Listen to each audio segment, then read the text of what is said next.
Hi, everybody. Welcome to Fear to Peer. My name is Kyle Spencer. I am the Executive Director of the Uganda Internet Exchange Point, but also the co-moderator for this session. Sorry, hang on one second. Our objective today is to understand the impact of the pandemic on peering practices. For example, our industry for a long time has been based on face-to-face networking and handshakes, and that's not really the same now with COVID. So we really want to explore that. And as part of that, what's changed over the last year and a half in terms of peering practices, and talk a little bit about what the impact has been on IXPs and their businesses around the world, and also touch on some of the impacts on the human network. Important, we need to thank our sponsors. The interpretation today is brought to you by Flex Optics, and we're very grateful. They've been sponsoring a lot of the translation at our events, and we love it. This event is also brought to you by NAPAfrica, PAX, Facebook, and Microsoft. This is not the first time these organizations have been involved in our events, and we are extremely grateful. And at this point, I think it's appropriate to hand over to Amreesh, Phokeer, who is the main moderator, so that he can properly introduce the session, our panelists, and get things started. Amazing, Kyle. Thank you very much. So welcome, everybody. This is VPS number 11 from AFPIF. We would like to welcome you, and I hope you will have a great session today. So before I start, I would like to thank our simultaneous interpretation services series sponsor, which is Flex Optics. And we would also like to thank our series sponsor, NAPAfrica, Facebook, PIX, and Microsoft. And also, we are also very grateful to the program committee who worked tirelessly to put that panel up and running, and the AFIX Secretariat, and the support team helping us with the live stream today and the closed captions. So COVID-19, as the pandemic has turned this world upside down, within the internet industry, physical networking events and peering forums had to be cancelled, unfortunately. Otherwise, it would have been so nice to actually meet you in person and debate as we are going to do today. So all types of events have been reimagined into digital formats or hybrid formats. And also this pandemic has had its toll actually on the network interconnection system, especially on operations and on the human network. So today in this session, we are going to explore what have been the impact of COVID-19 on the organization of peering forums around the world. And we would like to understand how activities such as peering bilaterals and social, which are usually heavily in-person dependent, have evolved and have moved to virtual or to hybrid versions. And we are seeing more and more how events are pivoting to more virtual events like we're doing today. We would like to know what's going to happen next.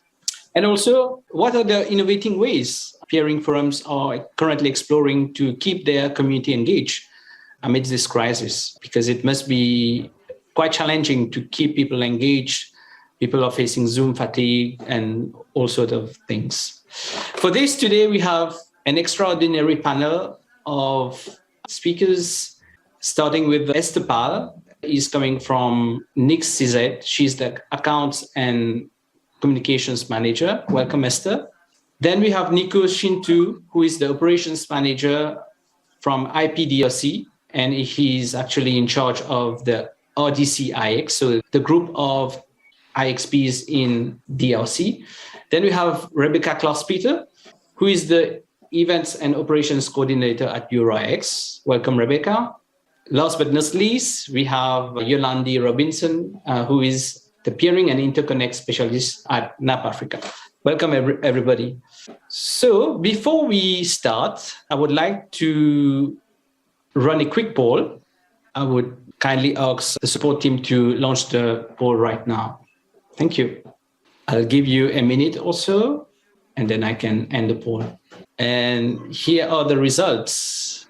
So during this time of uncertainty, which event format would you prefer the most? So people have voted for hybrid events. So we are both looking for online and in-person events. So today we will talk about what's the different possibilities and how are events pivoting actually. Thank you. All right. So let me first ask our speakers to introduce themselves briefly, and then we can get going with the questions. Starting with Yolandi, who is first on my screen. Yes, so hi everyone, Yolandi Robinson, I'm the peering specialist at NAPAfrica. I'm responsible for the business development of NAPAfrica as well as the daily operations with the IXP. What else would you like to know, Amreesh? Maybe a fun fact about you? I don't know. Am I a fun person? I don't know. Fun fact, you'll find out. I'm a sticker collector. There we go. I think the community knows that. Right, exactly. The next person on my list is Ester. Hi, everyone, and thanks so much for having me here today. It's a great honor. I'm Ester, and I'm with the Neutral Internet Exchange in Prague. My title is Account and Communication Manager, but since we are a small entity of 9 people, it is also the business development part and also event organizing bit. That's my task, and also the day-to-day liaising with our members and customers. I've been with the exchange for nearly 9 years now, and it's been a great experience. So hello, everyone who are members and partners of NIX. Thank you, Esther. I think you're a known face in the community. Welcome. Next on my list is Nico Tshintu. Thank you, Amreesh, and thank you to all the community. And I can see many of our friends. My name is Nico Tshintu, and I'm from the Democratic Republic of Congo, and I'm Director of Administration and for the Internet Service Provider Association. And I'm also responsible for the Internet Exchange in Kinshasa. I'm in Kumba at the moment, where we have recently launched a third exchange point. And so that's what I've been working on. Thank you. Merci, Nico. Thank you, Nico. So you are actually building the Volcano Internet Exchange. That's great. So finally, we have Rebecca. Please introduce yourself. Hi, everyone, and I'm very happy to be here today. Thank you all for joining. I'm Rebecca, and I am the Events and Operations Coordinator for UIX, which is a membership association for IXPs. And we're actually 1/4, I'd say, of the including LAX and also AFIX. And also we have APIX for Asia. So my role involves the day-to-day operations of the association, supporting the work of the managing director, which is Vishal Sankani, and most of you know her, I'm sure, and also obviously the events. Great, Rebecca. Thank you. All right, so we can get started. So we have 3, I would say, sessions of questions, each treating different subjects. So we would like to start with the first one. Can you tell us briefly, how were things before the COVID and how are things now, and what changed in your different community in the way you organize events? And perhaps you can also tell us now how your operations have also changed in this time of a pandemic. Let's start with you, Yolandi. Before the pandemic, I think we were a very sociable group. We had a whole bunch of events here in South Africa that we hosted. One that is very popular here is Beers for Peers. So it was great engaging with the community and getting to know everyone, and also traveling to the various events where we get to see other peers, our international peers, as well as potential clients. Operation-wise, we used to be in the office every day, interacting with the other teams in Terraco. And what has changed since the pandemic is that obviously everything has gone online, which makes it a bit of a struggle to engage still with the community. One way we do this is by hosting Terraco Tech Days, which is a virtual event that we try and do once a month to try and keep that engagement with the community. Operations-wise, we have implemented different strategies in terms of our patching at the data center and how we will manage that. Obviously, everything can be done remotely, so it wasn't really a big change. I think the biggest factor is just not having that interaction with your team immediately, where you now need to go onto a Skype or WhatsApp call or Teams, Microsoft Teams, to be able to reach your teams. But I think people have adapted over the year, and it's become the norm, I would say. I think it would be weird if we started meeting in person again. How would I greet you? Would I do the elbow thing? I think we've also, like your facial expressions, you go into a monotone because the cameras also, you do the hi, everybody. But in person, you need to be lively and interact again. So I think it's going to be strange going back to it. I think it's been a good change, the virtual thing, because I've been able to attend events that we in the past would not travel to. So for instance, the NANOX, what else? There was ITW. There's a few of them that I personally would not have traveled to, but I had the opportunity to get to the content online and also meet the people in the social chats or social thing that they have going on the side. So that is how it changed for me. Great, Yolandi, thanks. So Ester, for you, has your community or your organization actually pivoted to COVID-friendly events? Or how do they look like? First of all, I would like to comment on what Yolandi said, which is very similar to what we experienced here.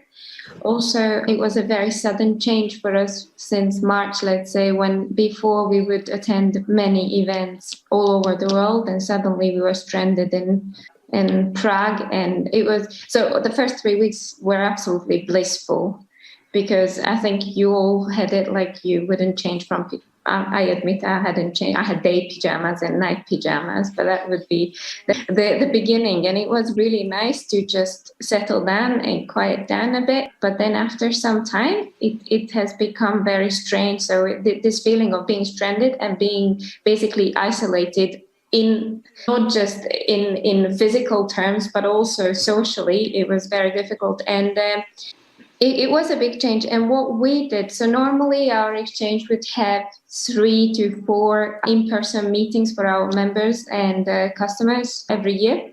And naturally at the beginning, so we, as you may have heard about our Peering Days, which is the annual international conference that we organize in cooperation with the Vienna Internet Exchange and Budapest Internet Exchange, was basically cancelled 1 week before we were to start the event itself. It was something difficult to deal with. And then later in the year, we were thinking how to keep the community involved. I think many people just go off the radar completely before actually these platforms were available or we found out how to use them.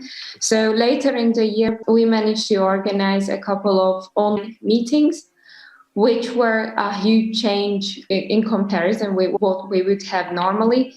Also, we struggled. The first one wasn't up to what we normally would have it in person, but then it evolved, so it was much better, and we had great feedback after the second one. We are very lucky to say that recently the restrictions have eased up here, and in June we were able to do a hybrid meeting with our members. And that was beautiful. So you could see, even though people were still a bit concerned about meeting in person, but normally we would have the presentations and the technical updates, and then we would have a small social. So people would come for the presentations and the technical part of the event, but they wouldn't stay for the social. So that was a big difference from what we would normally have. But it had a great feedback, and you could see on the people that they are hungry for being there in person and trying to be in touch again. What we did also, we introduced a couple of mailing lists and mail groups where our members and customers can discuss issues like policies and technical stuff that on top of what we had in place before. That would be probably it in a nutshell, what we managed to do in the past year and a half. Okay, interesting. So we will talk about the hybrid events a little more in the next set of questions. And for you, Rebecca, EuroIX is like the central organization for exchanges. So we all like to go to EuroIX events. So what has worked and what hasn't worked? So prior to the pandemic, we were holding 2 fora per year in conjunction with our members. And these were held at different European cities each time, first in the first quarter of the year and the last quarter of the year. So obviously that could not be done. So we changed that to an online format to begin with. And I think at first we had a few difficulties in trying to match up what we did physically and translate that into an online format.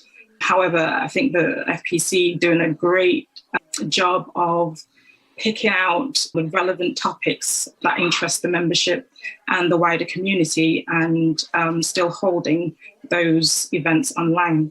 So we try to now do about 3 or 4 fora online, and we're still having the same amount of people attending, so from 100 to 150.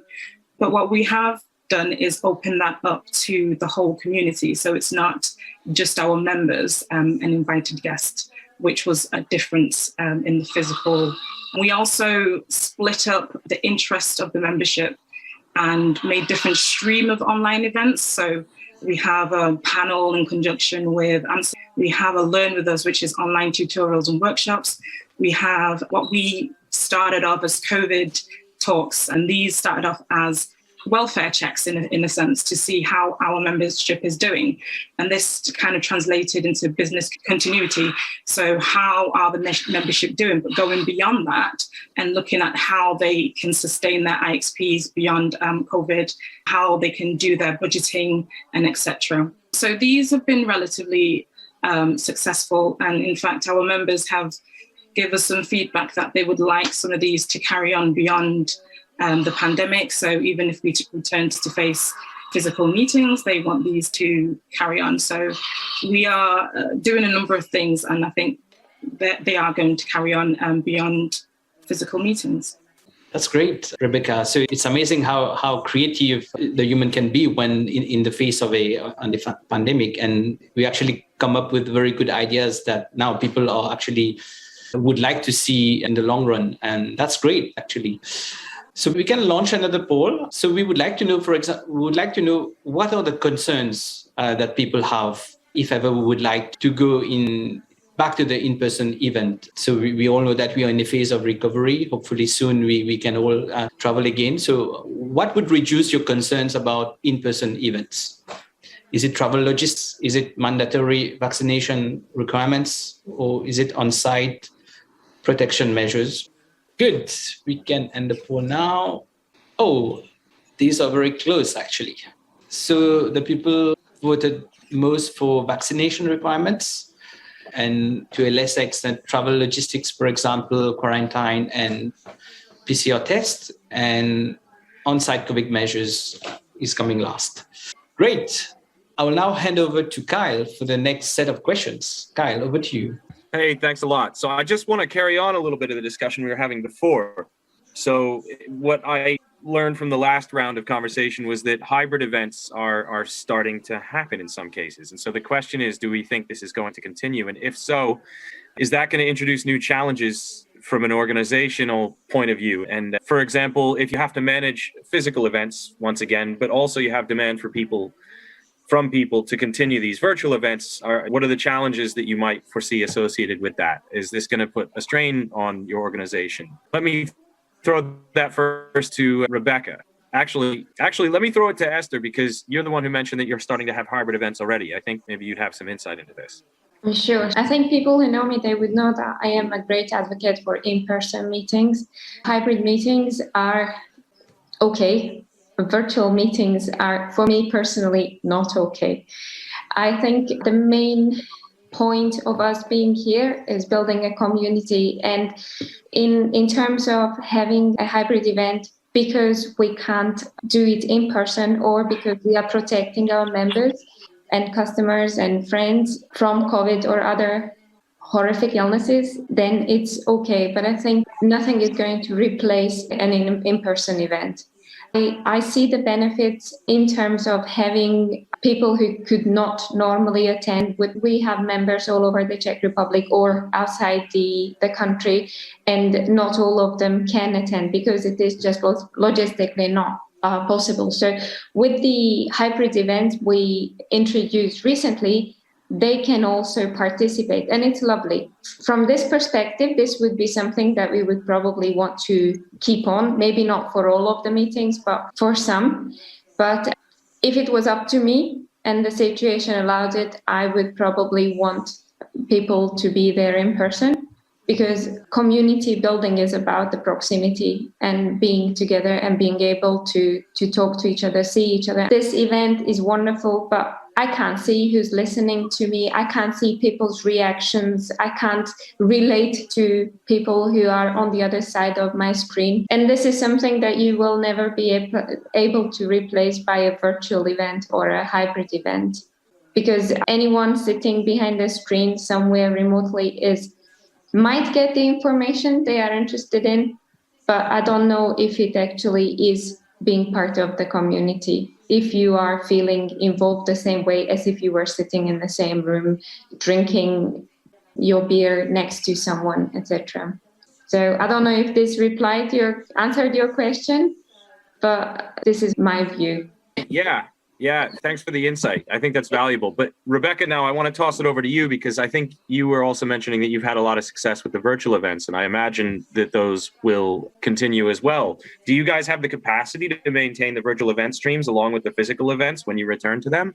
Do you foresee challenges there? I think that there is a challenge of the human nature, or the human capacity, I would say, but I don't see it quite in the same way as Ester. While I do agree that, yes, some of our more remote members or audience in the community can join us virtually, I also think there are some people who actually prefer some virtual events, as it doesn't place as much demand on them as the in-person events. We've had conversations with people who were wanting to create more, I'd say, quieter spaces or safe spaces, some of the events that they found quite big and in person. So carrying on a hybrid, I think, would not only benefit those who are remote, but those who also actually do not want to attend such big events in person.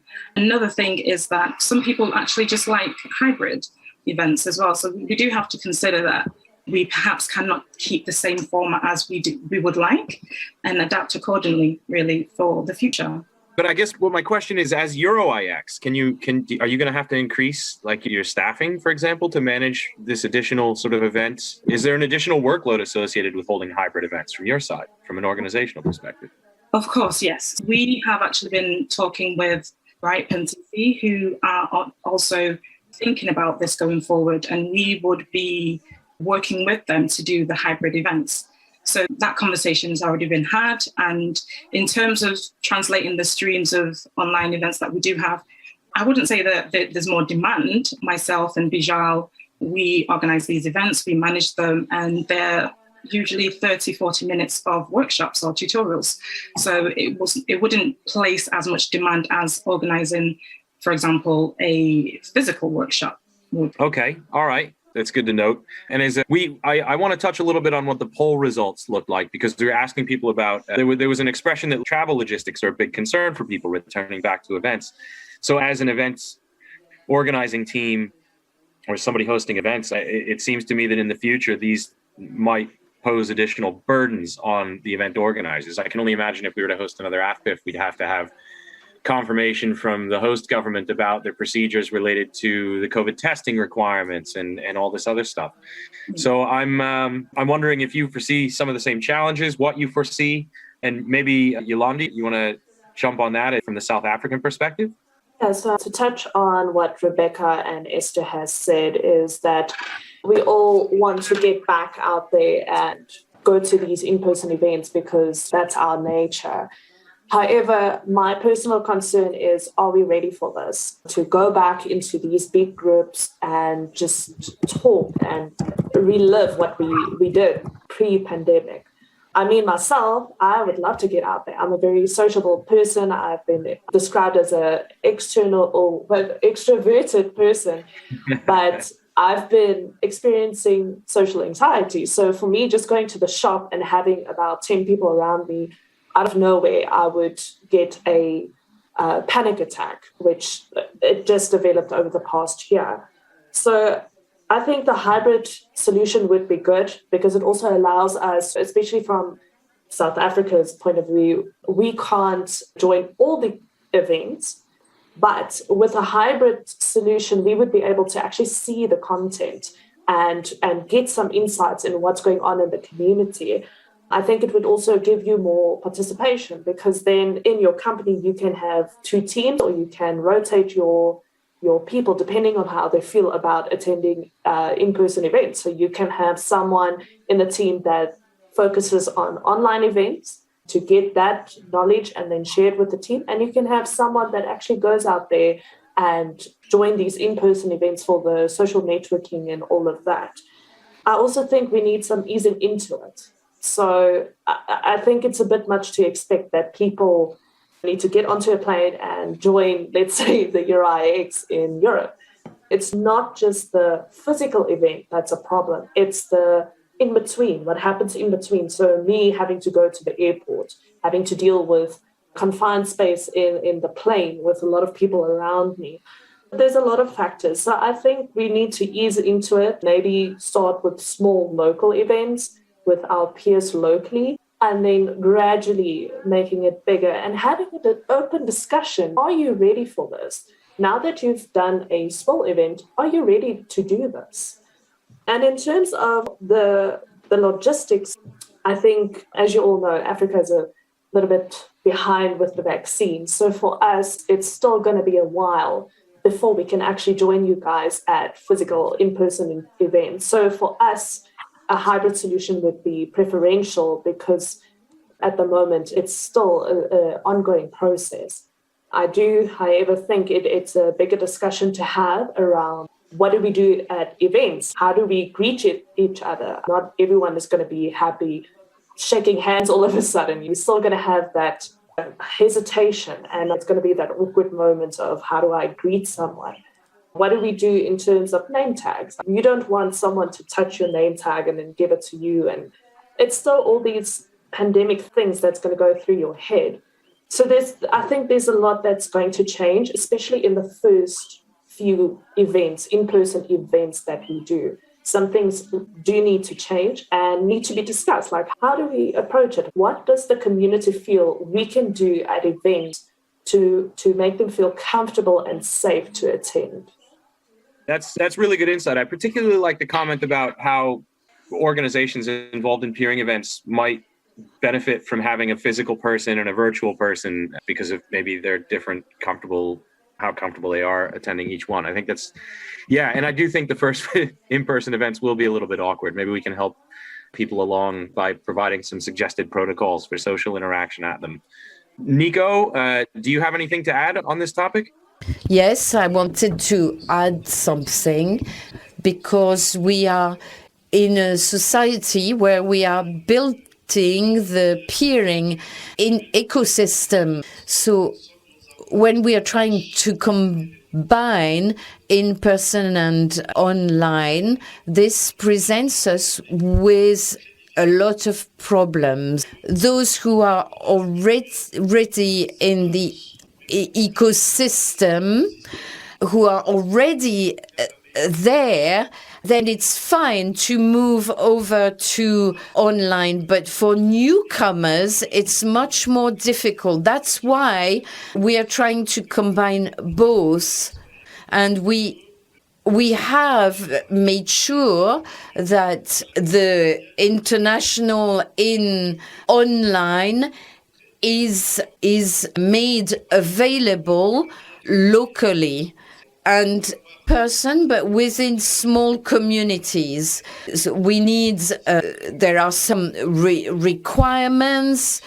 So, but for us, what I mean to say is it's not particularly difficult, because we are building our community, and we have with newcomers, because this is what helps to build the community. We need some in-person activities. Thank you, Nico. So Kyle is facing some network connectivity issues. I'll just take over from here. Nico, these are very good points. Thank you. Actually, we will explore this a little bit further in your presentation in the next session. But before that, I would like to have another poll on your views on virtual network applications and services. Some of them you might know already. For example, we are going to use Gather Town. So we would like to know, how do you like to use those tools and what's your experience with them?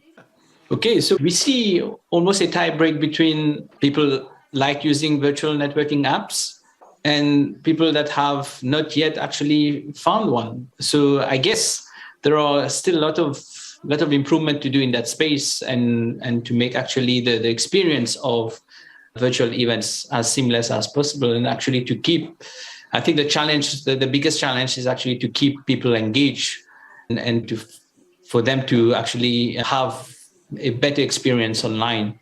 Sometimes people can get lost with all of these tools that we have, people also suffering from Zoom fatigue and so on. So great. And then we can now move to the next session, in which I would like to invite our friend Nico to present his experience on how he navigated through the pandemic to actually set up a new IXP in Goma, in also a challenged place because of the volcano and people that had to move out of the area. But still, you managed to build a community and to build an operational internet exchange. So, Nico, over to you. Please tell us this very nice story. I'm going to try to talk about the experience that we had. So to begin with, I would like to just say how the effects of the pandemic in the RDC, we suffered a very high mortality rate, and we had about 1,000 deaths according to the official figures. And other countries may think that's not very many, but it was a lot for us. And afterwards, there was a positive aspect to this. COVID meant that the internet was used much more than it had been before. There was more working from home, lessons online. So people who were not normally within a community on the internet have used it more than ever. And so that's been a positive thing. As I said to the delegates, we're talking, what I was talking about is that we're in the process of building an online digital community of consumers and users of the internet. And that's been very noticeable in terms of the exchange point.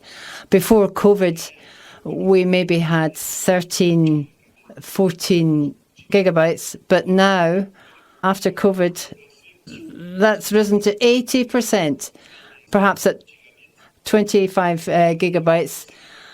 This growth has happened because there's been more use of social media, like WhatsApp or Skype or Zoom. We have had to conduct our relationships over distance using these social media tools like WhatsApp. People have done banking transfers online. There are lots of things. The pandemic has actually brought something positive to our community in the Democratic Republic of Congo. So now I'm going to talk to you about the building of the exchange point. When the pandemic started, it was difficult to decide what to do, but we thought we should just go ahead with the construction in Goma, which is the third after Kinshasa. And therefore, the method of working had to change. There was lots of building to do, and it was difficult because people were not allowed to travel, and it was difficult to use tools. But we used tools like WhatsApp and Zoom to connect with people with us in Kinshasa, with the people on the ground in Goma. And so we ran the operation from Kinshasa. As soon as a stage had been completed, there were photographs sent to each other. So we were able to use all the tools of the internet to complete something. And now it's a reality. The exchange point in Goma is now there. And that's as a result of the use of the internet and applications, and as I said, WhatsApp and others.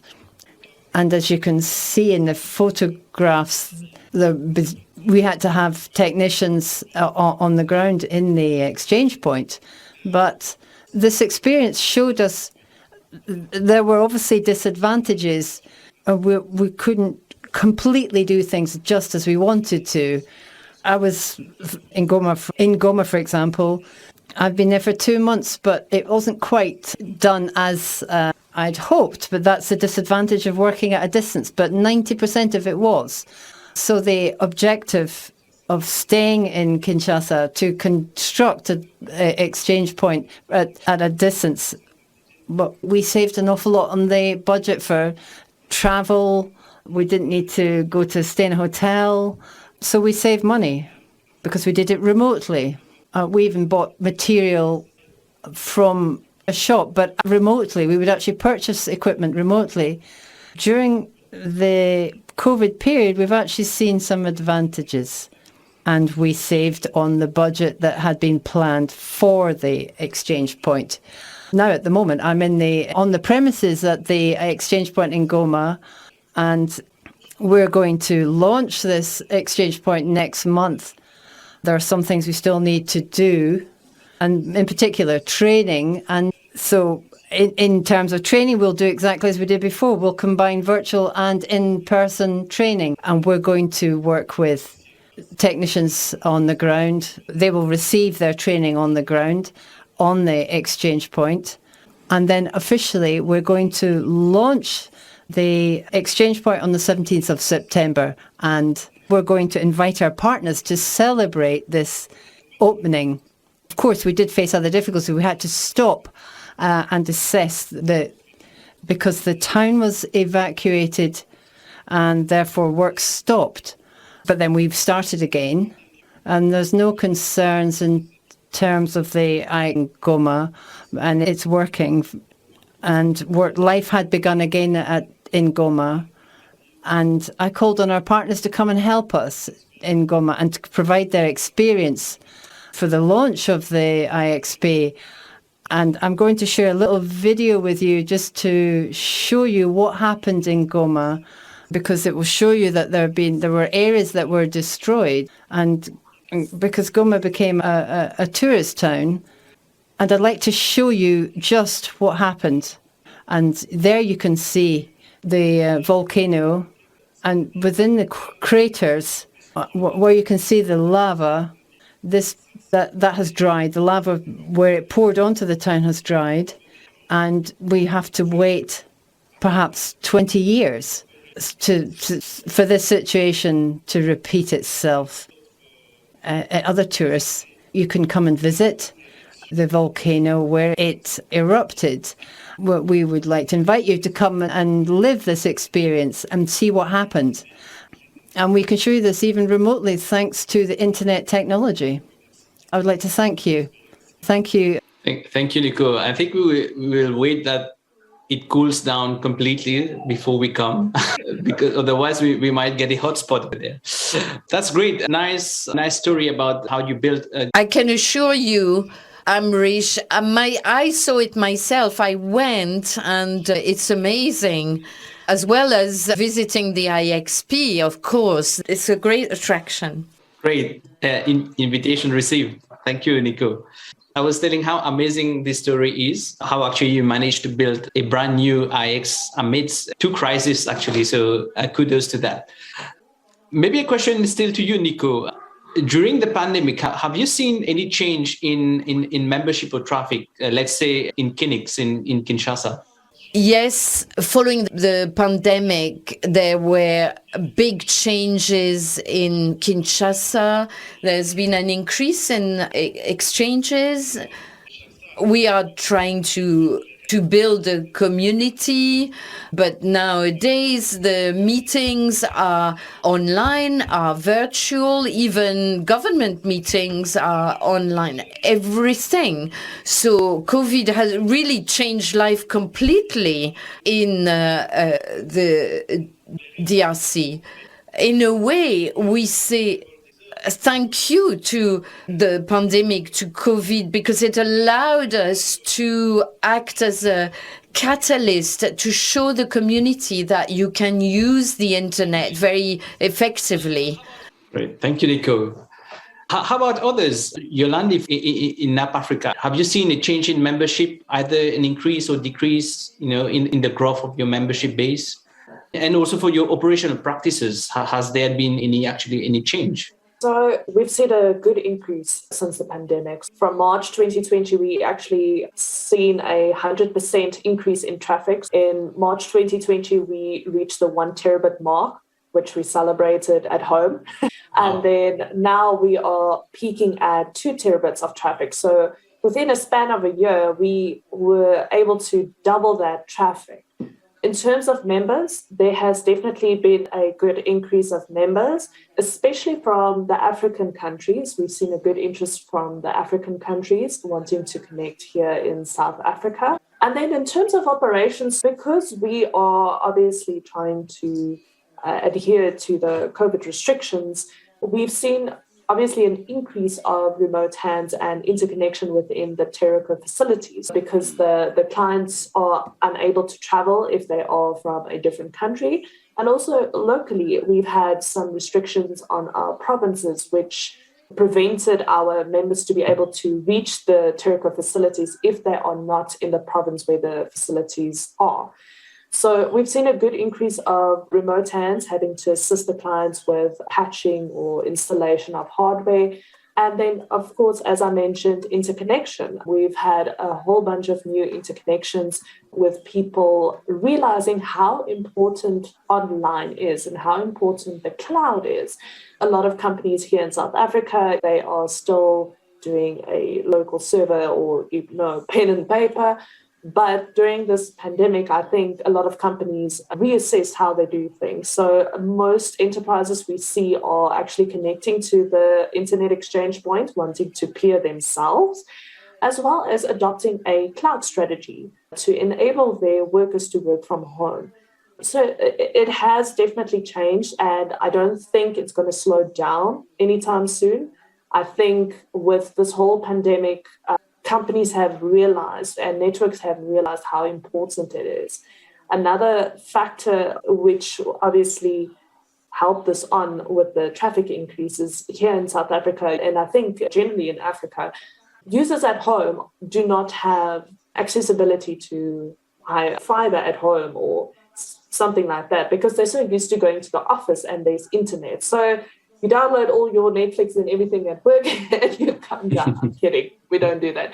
But now with the change of working from home, a lot of people had to, contact an ISP to be able to get fiber or connectivity, internet connectivity at home, because you have your children that are now studying or doing school online. You are working from home. So you rely on the internet because I need to do this meeting on Zoom or Microsoft Teams or whatever it may be.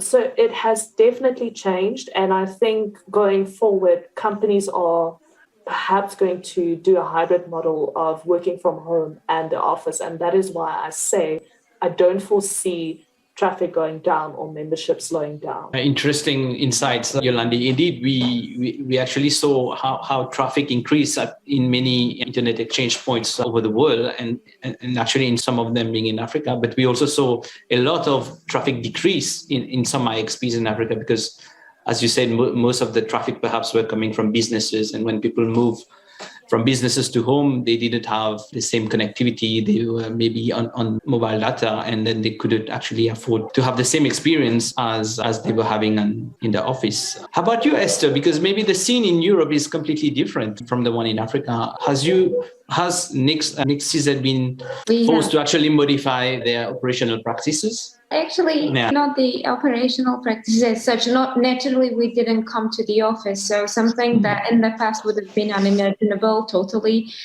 So even the labor code is changing now because of the pandemic. Before it was absolutely mandatory that we would be in the office. It has changed totally, completely.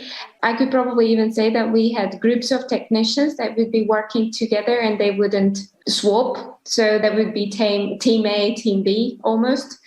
So that was definitely kept strictly safe so that in case of one of the technicians would have had COVID, then the other team wouldn't have been affected. We also noticed an increase, a serious increase, I would say even 30%. What we did with the first lockdown, when everyone stayed at home, suddenly We encouraged our members and customers to increase their connectivity and connections into NIX, and we even offered for a certain period of time a backup port free of charge.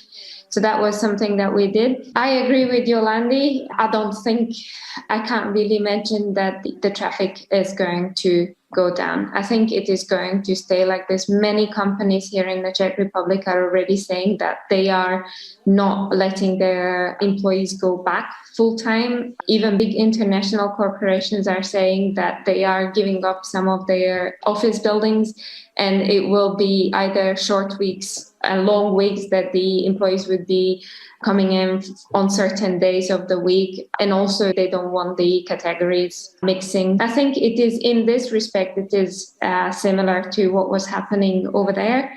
Naturally, the connectivity situation in Central Europe is different than it is in Africa. So there were companies who were compensating their employees for staying at home using much more power and electricity and internet and stuff like that. So you hear these success stories and employees saying they have a wonderful employer. So I think even with the horrible situation we found ourselves in, there are like these heartwarming outcome. So not everything is bad that happened. It's lucky that these people are lucky to have so considerable employees to actually pay for their bills. I would like to have one that fill my fridge, for example. My fridge is always empty when I'm at home. Great. Maybe a final wrap-up question, maybe to you, Rebecca. So in light of all of that we have discussed, what do you think now to actually do that pivot towards virtual or hybrid events? In what organization should invest to actually make sure people have the best experience, make sure the community remains engaged over the long term, and people don't crave to go only for in-person event, even if we all crave to have a beer in a beer for peer session. But yeah, Rebecca, tell us what advice would you give to, let's say, the higher management? I think with any event, it's just setting clear goals and objectives for that event. Knowing how you'll measure that success is very important, if not more than deciding which platform you're going to go with for hybrid or what you're going to do for socials in person. It's of equal importance or equal weighting. So I think the old methods of just putting on the slides and stuff and presenting may also still not work. We may have to do a little bit extra, but we also did talk about how we're going to do these things logistically. So we have to give that consideration. Do we need more manpower? Do we need more platforms for the people who are watching remotely? How involved are they going to be? Is it just going to be streamed, or would they have a voice? So all this depends on what level of engagement we're expecting for the physical and the remote or hybrid kind of platforms. So I think all in all, I would say it takes a lot of thinking, a lot of planning, but it can be done with teams, with PC members.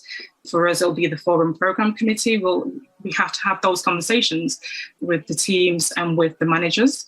And I think one thing to remember, though, is the point of all this is to be an engaging community and an inclusive community too. So we have to think about how we're going to do that together. Thank you, Rebecca. Esther, would you like to add to what Rebecca just said?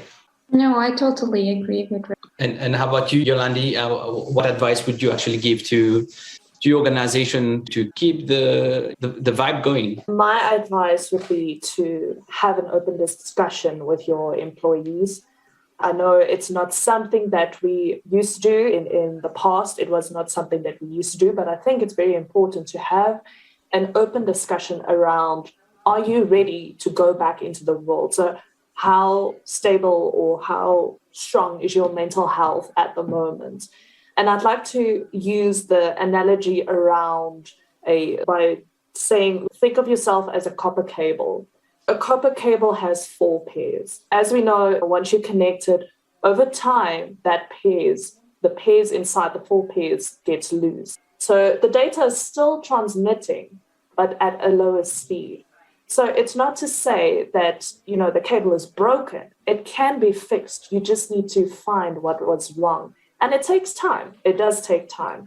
So my advice would be for employees as well as employers to actually sit down and have this open discussion. No judgment, no thinking less of the person, just having an open discussion to say, are you ready for this? Because we all need to be ready for this. You can plan events as much as you want, but if the community is not ready, they will not attend. Very important, Yolandi, indeed, to make sure employees and employers are on the same line of thought so that they achieve the same goal, especially in these challenging times. Nico, would you like to add on in the future? How do you see things happening? Is it, for example, the experience with Goma IX, would you like to repeat that with another internet exchange in DRC? Yes, it's been a good experience. And there are others that I've not shared with you. I also fell ill and I worked from home during that time. And then when I recovered, and then I started to ask myself, is it important to go to the office every day? And you see, that's the kind of questions that we ask ourselves in these cases.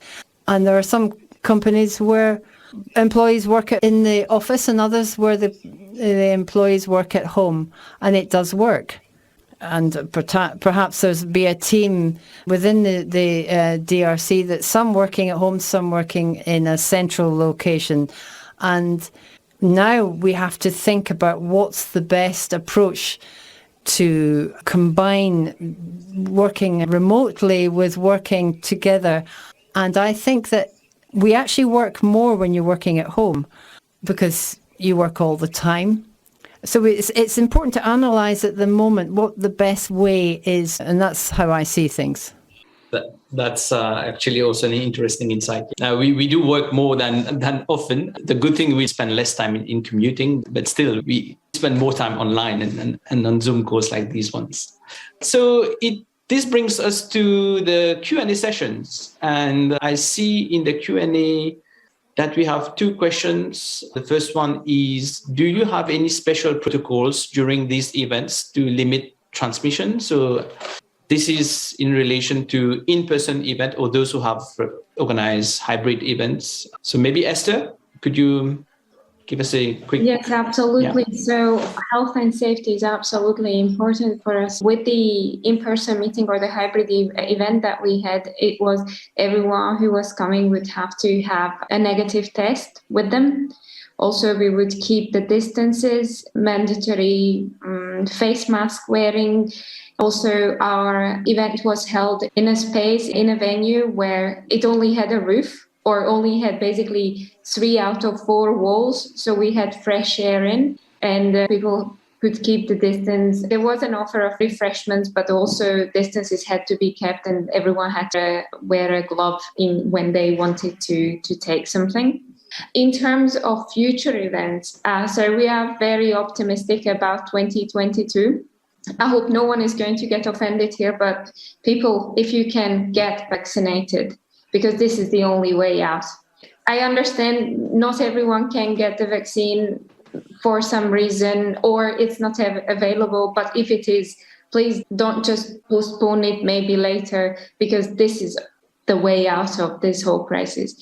As I say, we are very optimistic about 2022, the peering days. What we are trying to do is push them further into the year, so not do it early spring, but maybe late spring, and do it in a venue where the peering days has a morning program usually, which is a panel and lectures, and then the afternoons are bilateral meetings. So for 2022, we are going to look for a venue, find a venue where all these bilateral meetings can be done outside, social events can be outside, and also it would be mandatory to have either proof of vaccination or daily antigen or rapid test on the venue or at the venue. So these things, no handshake policy, temperature measuring on arrival to the venue, etc. So you can manage an event safely.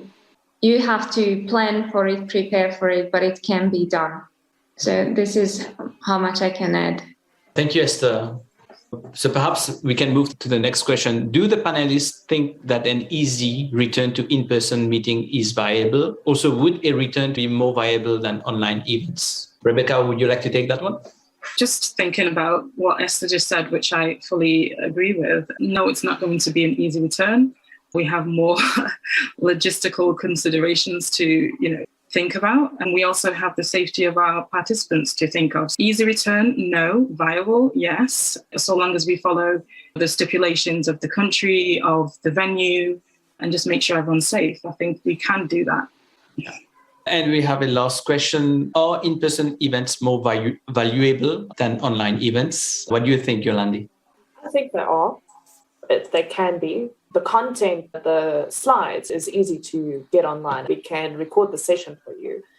But I do think that we all want to travel to meet people. We want to socialize. We want to build relationships. And as Esther mentioned in the beginning of the session, it's difficult to do that over Zoom or Skype or whatever, because again, most of the time my camera is off. You can't see me. You don't really get to know me. You get to know my laptop.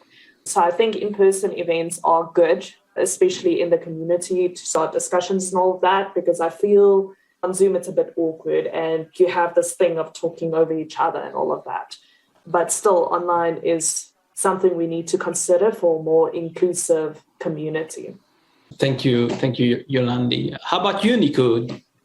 Do you think in-person events are more valuable, basically? And for example, did you had better advantages traveling to events and meeting people in person than actually the type of work that you have been doing online? There's nothing can replace in-person events, and to get to know people just by being in close proximity with people. I've shared something with somebody else. It's true. You people like Amreesh, I haven't seen you for a long time, and I miss that. It creates a social dynamic.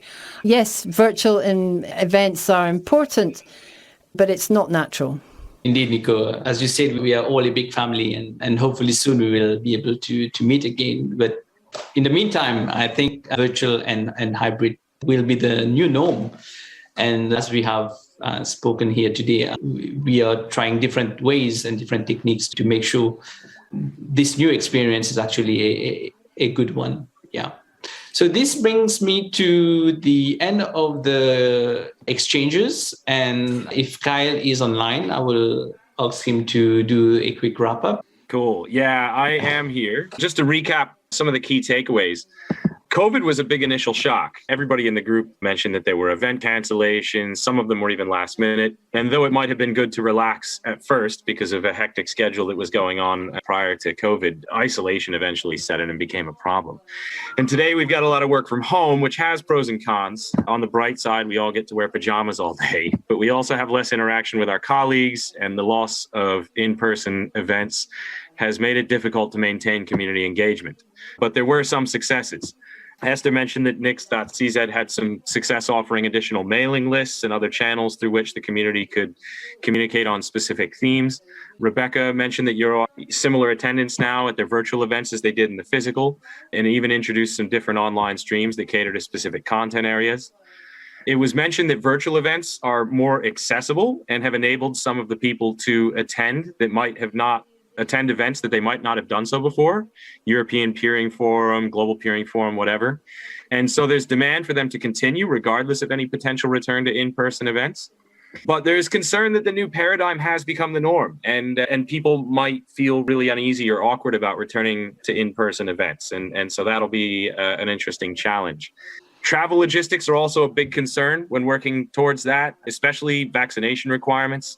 Event safety is also a concern, but there are a number of ways to manage this, and our panelists shared some tips from their experience. It was also proposed that organizations should consider assigning different people for physical and virtual events depending on personal readiness and preferences. And it was also mentioned that we also noticed in the poll that a lot of people like virtual networking apps, or at least appreciate the concept, but there were a significant number of people that haven't really found one that they like yet. So it sounds like there's a lot of room for improvement in that area and a bit more experimentation as we go forward. We talked a bit about the impact on IXPs, and at least at NIX.CZ and at NAPAfrica, and I think also at the DRC IXPs, traffic increases have been observed. And the anticipation in the markets where that's been seen is that the traffic levels will not decrease over time as we hopefully fade away from the sort of lockdowns and other sort of severe impacts of the pandemic. And finally, the Goma IX will have its launch event next month. So that's exciting, and stay tuned for that. And that's about all I've got on the summary. If you guys want to see the video again, please feel free to rewatch. I'd like to thank all of our panelists, everybody who's attended, and particularly our sponsors. As I mentioned earlier, Flex Optics has helped with the translation. We're really grateful to them for that. And we've also got support from NAPAfrica, PAX, Facebook, and Microsoft. So we are very grateful. Also, thanks, of course, to the program committee who helped put all this together. There's a big team that goes on behind these events, and there's a lot of work that goes into them sometimes, and we're very grateful to the whole team. And with that, I'd like to hand over to Machuki, who hopefully has some Peering personals for us. Machuki, are you there? Yes, Carl, thanks. We do have a few slides that came in for Peering personals. Let me just bring up the slides. 1 second. So, Emra. Thank you, Machuki. Hi, Machuki, and hi, everyone. Thanks to the panelists for the nice discussion, especially nowadays. So, as AM6, we are based in Amsterdam. Our biggest platform is here. We have POPs in Amsterdam, 14, and later this year we will launch 2 new in the southern part of the Netherlands, Smart DC and Greenhouse data centers. We have almost 900 connected networks at the moment to us, only to our internet exchange in Amsterdam. We have a peak traffic of more than 10 terabit per second. So we have other internet exchanges around the world as well, in Hong Kong, India, Caribbean, in the US, and in Bahrain. Again, later this year, there will be 2 new internet exchanges, one in Uzbekistan and another one in Egypt. Both will be powered by AM6. And you can see our team on the photos, myself, Noha, and Ono. Please let us know if you have any questions or inquiries to AM6. Thank you. So next up is IXP and Charles Sikusan. All right, good day. Kusana from Internet Estate. As we can see, we're from ISPN. Our ISN is 36932. We have already upgraded the members that we are up to 85 now. And our peak traffic in the year 2021 is 240 gigabit per second. We have locations in Nigeria, but most of them we have in Lagos. We have in Medallion, Rack Center, MDS. We have ICN, and we are about to establish another one at the Cloud Estate. We are also in Abuja. We are in Enugu. What we're trying to do is just to make sure that everybody in Nigeria, they have their content localized. And our peering policy, we are open to any multilateral peering or bilateral peering, anyone. If you want to contact us, our addresses, they are beside our listing. Email us, then our website. We are very ready to have you at in our estate point. Thank you. Thanks, Charles. Hello, can you? Okay, my name is Leboho Kekana. I'm representing Broadband Infraco, which is a state-owned entity in South Africa. We use AS 327698. We do have presence in 3 provinces where NAPAfrica is actually present as well. We do connect to the established ISPs in South Africa, some of them tier 1, some of them tier 2. We've got presence in which is in Johannesburg, and we do have presence in Terako, Durban, which is based in the KwaZulu-Natal, which is another province in South Africa, and then we do have presence in Terako, Rondebosch, which is in Cape Town, which is another province, Western Cape in South Africa. We offer services to a small and medium ISPs in South Africa. We give them a platform to actually be able to compete with the bigger ISPs in the country. We are state-owned, as I've already indicated. And then one of our the biggest customer is actually the national government itself. So all the the national entities are actually using our infrastructure to actually run their day-to-day IT services. So we do pre with the cloud providers as well, for instance, the likes of AWS and Azure in South Africa. I think that's Broadband InfraCo in a nutshell. Thank you, Lebo. And that brings us to an end of peering personals for today. Thank you to those networks that applied. And hopefully, if you like to have this opportunity, we will invite you for the next one at the next virtual peering series that will be taking place in November this year. And so please look out for the announcements that will be coming. We are certainly quite happy to think through around the opportunities that we have ahead of us. Most importantly, so the virtual peering series, there will be one in November. There will be another one coming up early next year in February. So please look out for those announcements. And as we close and thank everyone, I'd like also to take the opportunity to thank the live stream attendees who've been following on Vimeo live stream and Facebook. Thank you for joining us remotely. And also to our panelists, the moderators, thank you for making this event really interesting. We've all gained something.